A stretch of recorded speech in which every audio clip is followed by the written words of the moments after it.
Ever wanted to keep it clean without losing the scene? Today, in this video, we are learning how to beep your audios in Audacity.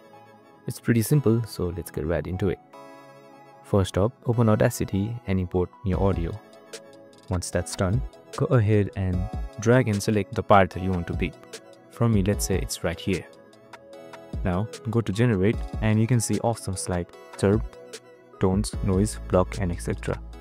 Let's go for tone this time. A setting will pop up. You can mess it up if you like and then click generate. Once generate is done, you can see the waveform change as well. Now since this is too loud, let's adjust it and make it a little bit lower. Go to effect, volume and compression, amplify, and slide it to the left a little bit. Once you're happy with it, click apply.